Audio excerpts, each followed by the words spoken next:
Это было уже не в первый раз. Свежие цветы на могиле мужа появлялись с завидным постоянством. И это при том, что никто из его родственников не мог бы этого сделать, все жили далеко и смогли приехать лишь раз на похороны мужа. Странные мысли боролись в голове вдовы. Женщина пыталась представить себе, кто бы это мог быть, и не могла. Доходило даже до того, что она придумывала какие-то романтические истории. Одна интересней другой, они стали рождаться в ее голове, как грибы после дождя. Неужели она до такой степени не знала своего супруга? Неужели у него была другая женщина на стороне? И теперь эта безутешная возлюбленная носит букеты роз на его могилу. Вопросы были, ответов не было. Ольга решила поговорить с кладбищенским сторожем. А вдруг он знает или видел того, кто носит цветы на могилу ее супруга? Она отыскала пожилого мужчину, работника кладбища. Он с удовольствием разговорился с женщиной.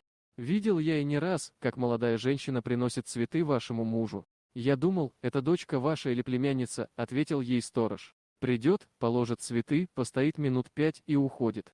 Женщина задумалась. Кто же это мог быть? Можно было, конечно, отпустить ситуацию, забыть об этом. Теперь-то уж что мужа нет. Какая может быть ревность? Но что-то не давало ей это сделать. Возможно, желание, чтобы память о муже не омрачалась никакими подозрениями.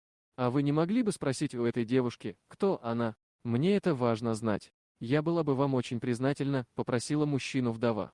Этим вечером Ольга погрузилась в воспоминания. Ей вспомнилось, как дружно и весело они жили с мужем. Каким добрым и неравнодушным он был. Как всегда переживал, если она болела, помогал во всем. И никогда никаких мыслей о его неверности не возникало. Был, правда, один момент, который долго потом еще не давал ей покоя. Как-то муж возвратился домой поздно, на работе отмечали чей-то день рождения. Возмущение и ревность Ольги вызвал тот факт, что он весь пропах женскими духами, а на рубашке были следы от помады. Муж только улыбался и отшучивался, плясали, веселились. И всего-то. Не бери в голову.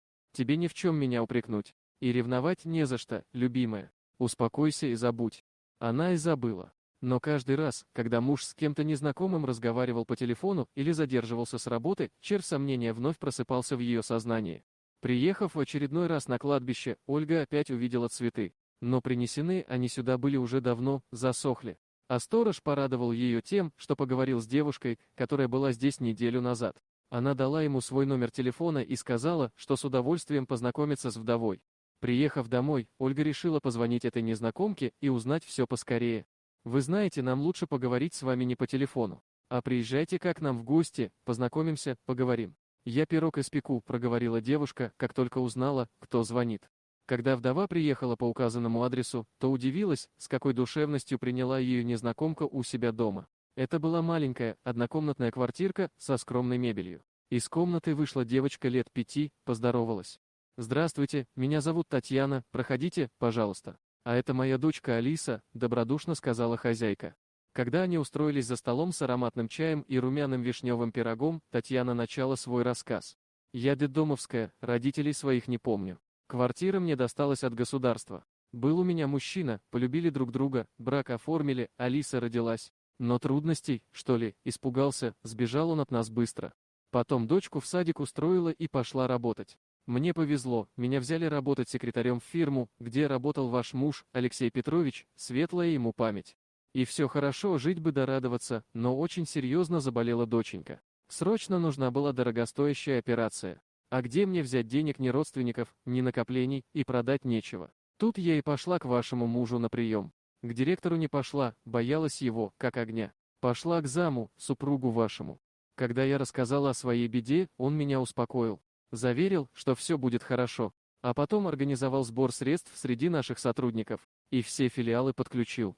А еще большую сумму беспроцентного займа из средств предприятия мне выбил. Убедил директора в том, что это нам жизненно необходимо.